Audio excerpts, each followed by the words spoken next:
যদি আপনি হা ভোট দেন তাহলে আগামীর সংবিধানের নিয়ম হবে 10 বছরের বেশি কেউ প্রধানমন্ত্রী থাকতে পারবেন না। আরেকটা জায়গায় আমরা করেছি কষ্ট, পারলাম না শেষ পর্যন্ত রাজি করাতে। আমরা বলেছিলাম যিনি দলীয় প্রধান হবেন তিনি সরকার প্রধান হতে পারবেন না। যেমন আমি বিএনপির প্রধান বা জামাতের প্রধান অথবা আওয়ামী লীগের প্রধান, আমি নির্বাচনে জিতে গেলাম, আমার দল জিতে গেল, আমি দলের প্রধান আছি, এখন আমি প্রাইম মিনিস্টার হইতে পারবো কিনা? আমরা বলেছিলাম হ্যাঁ প্রাইম মিনিস্টার হতে পারবেন, দলীয় পদ থেকে পদত্যাগ করে প্রাইম মিটিং হয়, ফলে সরকারের মধ্যে আর দলের মধ্যে কোনো পার্থক্য থাকে না। ফলে এসে যেই প্রাইম মিনিস্টার হন তিনি খালি দলবাজি করতে থাকেন।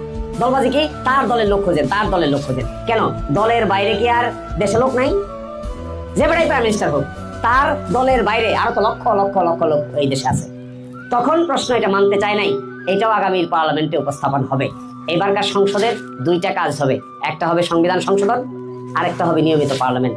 হা ভোটের মানে হলো এই সংশোধনগুলোকে অ্যাকসেপ্ট করা। তত্ত্বাবধায়ক সরকার বহু চেষ্টা করে বিলুপ্তি করে আবার এইবার প্রস্তাব করা হয়েছে 5 বছরের আগেই 3 মাস বাকি থাকতে প্রাইম মিনিস্টার পদত্যাগ করে যাবে, মন্ত্রী পরিষদ ভেঙে যাবে, ভেঙে গিয়ে নতুন একজন ব্যক্তিকে তত্ত্বাবধায়ক সরকারের প্রধান বানানো হবে। তার অধীনে 3 মাস, অতিরিক্ত হলে আরো 1 মাস, 4 মাস সময়ের ভিতরে নির্বাচন হবে। নির্বাচনের পরে তিনি নতুন প্রধানমন্ত্রীর হাতে ক্ষমতা হস্তান্তর করে আস্তে করে বিদায় নেবেন। আরেকটা জিনিস ফেরত আসবে, বাংলাদেশের সংসদ 2 কক্ষ হয়ে যাবে। এখন তো আছে 1 কক্ষ, এগুলো অনেক কঠিন আলোচনা, এরা কত বুঝবে তা আমি জানি না। 2 কক্ষের পার্লামেন্ট হবে। এখন তো সংসদ একটা, হা ভোট হলে 2টা সংসদ হবে। একটা সংসদের নাম হবে উচ্চ কক্ষ, একটা সংসদের নাম হবে নিম্ন কক্ষ।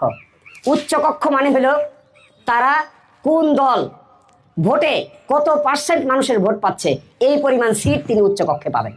যেমন ধরেন আমরা 20% যদি পাই তাহলে 100 জনে আমরা পাবো 20 জন। এই 20 জন 100 জনের ভিতরে আমরা ঠিক করতে পারবো। কেউ যদি পায় 15% তাহলে 100 জনের ভিতরে 15%, 15 জন। এইভাবে উচ্চ কক্ষ গঠিত হবে। আপনারা যদি হা ভোট দেন তাহলে উচ্চ কক্ষ গঠন করার ক্ষেত্রে আনুপাতিক ব্যবস্থা চালু হবে, আর যদি না ভোট দেন তাহলে এগুলো বন্ধ হয়ে যাবে। তো এই জন্য আগামীর নির্বাচনে 2টা ভোট দেবেন আপনি, একটা হলো প্রতীকে, আরেকটা হলো হা অথবা নাতে। এই হা নার মধ্যে হাতে ভোট দেওয়ার কথাই আমরা বলছি, এই জন্য বলছি যে তাতে রাষ্ট্রের যে মেকানিজমটা এটা পরিবর্তন করা যাচ্ছে।